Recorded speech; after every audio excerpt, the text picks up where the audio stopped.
नमस्कार दोस्तों, स्वागत है आपका आज की नई वीडियो में। आज हम बात करने वाले हैं करंट अफेयर में जो सबसे लेटेस्ट चल रहा है अभी, वो है ताजमहल के ऊपर हुआ विवाद। इसमें एक बार से फिर से एक पिटीशन फाइल की गई है कि ताजमहल जो है वो शाहजहां ने नहीं बनवाया था, वो कोई मकबरा नहीं है बल्कि वो तेजो महालय है।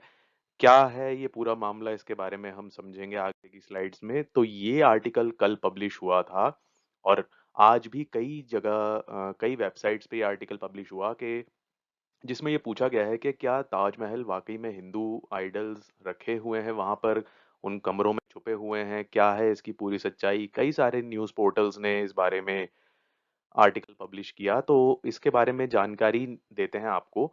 ये पेटिशन दरअसल फाइल की गई है इलाहाबाद हाई कोर्ट में, seeking direction to the archaeological survey of India to open 20 rooms. तो कुछ आर्टिकल्स में इसे 20 रूम बताया गया और कुछ में 22 रूम बताया गया है कि आगरा का जो ताजमहल है उसके तहखाने में बेसमेंट में 20 या 22 ऐसे कमरे हैं जिनमें हिंदू आइडल्स या स्क्रिप्चर्स जो हैं वो छुपे हुए हैं। और ये पेटिशन फाइल की गई है रजनीश सिंह नाम के व्यक्ति के द्वारा। ये बीजेपी पार्टी से जुड़े हुए हैं, उनके कोई लीडर हैं ये। और यहाँ पर ऐसा बताया गया है कि जो मुगल किंग शाहजहां थे, उन्होंने ये कंस्ट्रक्शन करवाया था ताजमहल का 1632 में। और प्रोजेक्ट जो है वो फिनिश हुआ था 1653 में। तो यहाँ पर लगभग 20-21 साल लग गए थे इसको बनाने में। लेकिन कुछ इतिहासकारों का ये मानना है कि ये जो थ्योरी है वो गलत है और ये एक मकबरा नहीं था और ये शाहजहां से पहले बनवाया गया था। जिसमें ये कहा गया है कि there is an old controversy related to the Taj Mahal, said Rajneesh Singh. इनका कहना है कि ये पहले से चली आ रही है।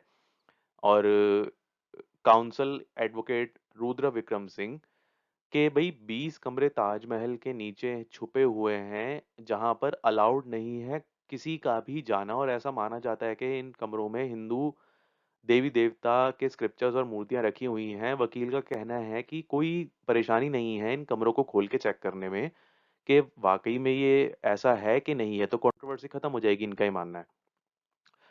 व्हाट इज अ मौसोलियम, कि भाई क्या होता है। A mausoleum is an external free standing building constructed as a monument enclosing the interment space और burial chamber of a deceased person और पीपल। तो ये आप डेफिनेशन नोट कर सकते हैं, एग्जाम पॉइंट ऑफ व्यू से आपके काम आ सकती है ये। और ऐसा कहा जाता है कि ताजमहल का नाम जो है वो शाहजहां की वाइफ मुमताज महल के ऊपर रखा गया था। The petition stated however in many books the name of the wife. कई सारी किताबों में शाहजहां की वाइफ का नाम मुमताज उल जमानी कहा गया है, not Mumtaz Mahal. Also, the fact that the construction of a mausoleum takes 22 years to completion is a beyond the reality and totally an absurdity। तो इनका मानना है कि भाई एक मकबरे को बनाने में 22 साल का वक्त लग जाए, ये कल्पना से परे है और इसमें कोई सच्चाई नहीं मानी जा सकती, ऐसा इनका कहना है। रजनीश सिंह ने यह भी कहा है अपनी पेटिशन में कि king Parmardi Dev had build the Tejo Mahalaya temple palace, के उन्होंने किंग परामर्दी देव ने ये तेजो महालय बनवाया था 1212 एडी में।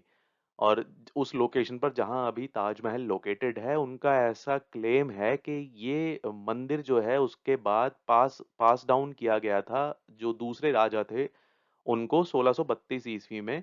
और 1632 एडी। और उसके बाद शाहजहां जो हैं उन्होंने उस पे कब्जा किया और किंग जयसिंह को के ऊपर हमला करके इसको कन्वर्ट कर दिया मेमोरियल फॉर हिज वाइफ, के मतलब अपनी बीवी की याद में उन्होंने इसको तब्दील कर दिया हमला करके।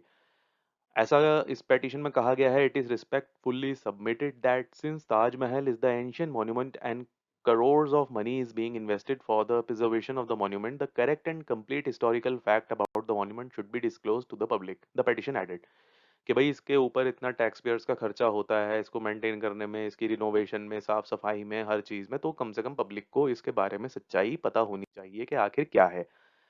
तो ये जैसा कि आप देख सकते हैं द प्रिंट का आर्टिकल है, इसमें ये पेटिशनर की फोटोज दिख रही है आपको। और इनका साथ में ये भी क्लेम है कि भाई सेंटर गवर्नमेंट ने डिनाई कर दी किसी भी तरह की इंफॉर्मेशन इनको कि भाई उन 22 कमरों में क्या है। इनका ऐसा कहना है कि Rajneesh Singh said he has been trying to ascertain facts about the 20 locked rooms of Taj Mahal since 2020। तो ये जो मामला है ये पिछले 2 ढाई साल से चल रहा है, राइट। आरटीआई के तहत इन्होंने ये जानना चाहा था कि भाई ऐसा क्या है। उन्होंने 2020 में इन्होंने आरटीआई फाइल की थी union ministry of culture seeking information about the rooms, इसके बारे में जानने के लिए। और 2020 से इनका ऐसा कहना है कि मैं लगातार कोशिश कर रहा हूँ इन बंद कमरों के बारे में जानने की। मैंने आरटीआई फाइल की और उसके जवाब में यूनियन मिनिस्ट्री ने कोई union ministry of culture inform the central information commission that these rooms were locked due to security reasons. सिर्फ इतना ही बताया गया और उसके अलावा कोई भी डिटेल इनको प्रोवाइड नहीं की गई है, कोई रीजन नहीं बताया गया, कोई भी सफाई नहीं दी गई। In the RTI I had sought details about the locked rooms, what is inside them and directives to open them, Singh said कि भैया आप इन कमरों में ऐसा क्या है जो सिक्योरिटी रीजंस की वजह से आप खोल नहीं सकते, ये हमें बताइए, इसकी जानकारी दीजिए, पब्लिक डोमेन में डालिए। ऐसी इन्होंने आरटीआई में डिमांड की है।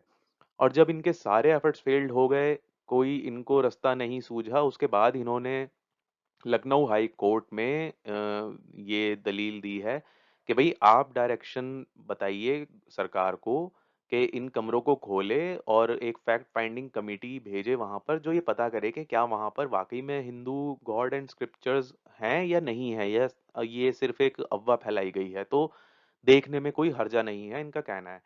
साथ ही इन्होंने ये भी कहा कि भाई मैं बहुत कॉन्फिडेंट हूँ कि हाई कोर्ट जो है वो डिसाइड करेगा जल्दी से, मेरी इस याचिका के ऊपर जवाब आएगा। और इनका ऐसा मानना है कि कोर्ट कोर्ट जो है ट्यूसडे तक यानी कल इस मामले पे सुनवाई करेगा।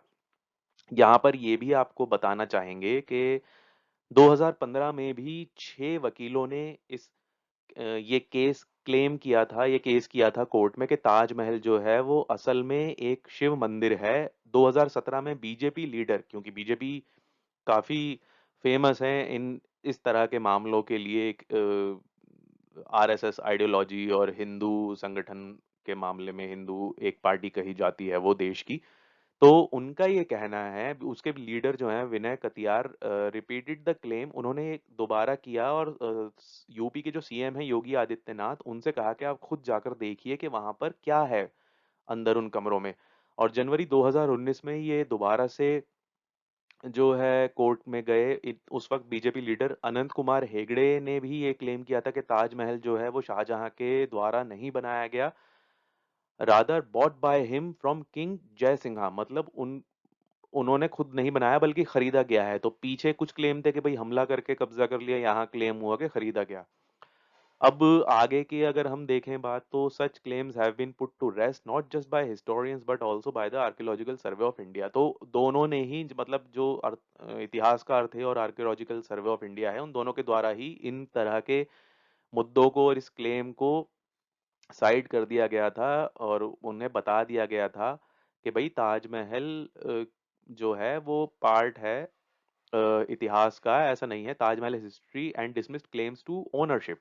और उन्होंने किसी भी तरह के इस क्लेम को जो है हटा दिया था। और फरवरी 2018 में एएसआई ने एक एफिडेविट भी फाइल किया था आगरा कोर्ट में, stating that the Taj Mahal was indeed built as a tomb by the Mughal Emperor Shahjahan, who intended it to be a tomb and shrine for his Mumtaz Mahal।